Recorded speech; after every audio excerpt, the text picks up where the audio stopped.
So we had an interesting comment, a little bit of crossover here from Warhammer 40,000, which is an excellent miniature game compared to Battletech. And I'm not talking about the rules.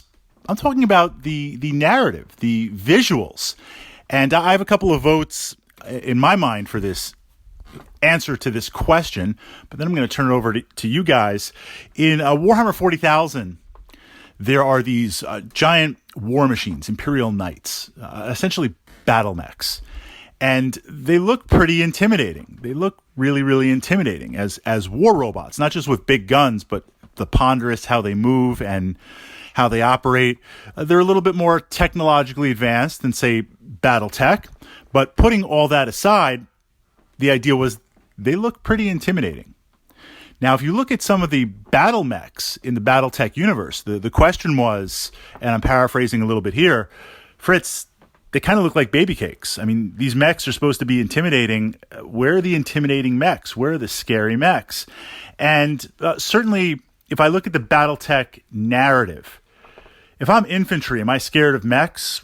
Yeah, probably. I'm going to be like hiding out in the buildings and sniping you with my short-range missile single shots and just kind of laying low or maybe operating an autocannon or kind of gun to shoot you with. If I'm in a tank, I don't know. It depends on the tank. Am I in a behemoth or a Shrek carrier, or am I just in a light Scorpion tank? Likewise, mech to mech, I think the difference in Battletech versus 40K, Warhammer 40,000, I know we have Imperial Knights and the various Titan classes, and Imperial Knights are kind of a subclass. But in Battletech, we have something similar, tonnage.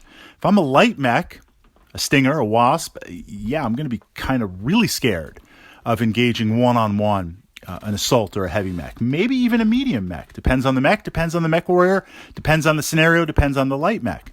But in terms of visuals,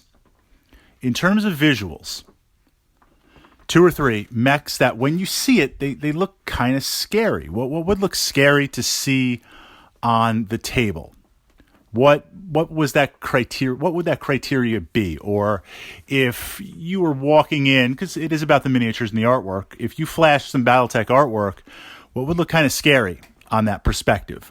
My votes were, of course, the Atlas, because it's got that giant kind of skull head, and you could paint it up, you could do something. I mean, it's a 100-ton mech, it's big, it's bulky, it's got a lot of guns, but that's kind of an easy answer.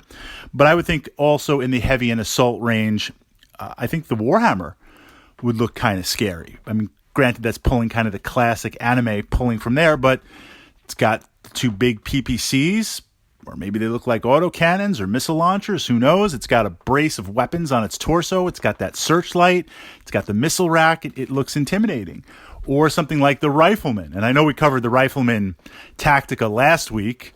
I think it's a little bit more intimidating how it looks than actually how it functions in game. But, 4 cannons on each arm, some sort of searchlight radar thingy on top spinning around, that's got some bite. Or perhaps even the classic, more, not the re-imaged, but more of the primitive type longbow, where you got this mech and it doesn't have arms. It's just got 2 of the biggest missile pods that you've ever seen to fire. In that game universe, someone will do it. Someone will crunch the numbers. Where it's 2 different tech levels, 2 different literally worlds. Could you convert Battletech to 40K stats? Could you convert, you can't do it in terms of scale and size, obviously, with the models, but could you convert the stats, the crossover to each universe and see how they would stack up and get an idea of, like, who would kind of win? Kind of a what if Star Trek mirror universe type thing. And in terms of that, I would always exist in the mirror universe. Your vote, 2 or 3. Scary looking mechs on the table. Banshee kind of got an interesting kind of funny looking face, but Banshee could be a little bit intimidating, from that perspective of the visuals.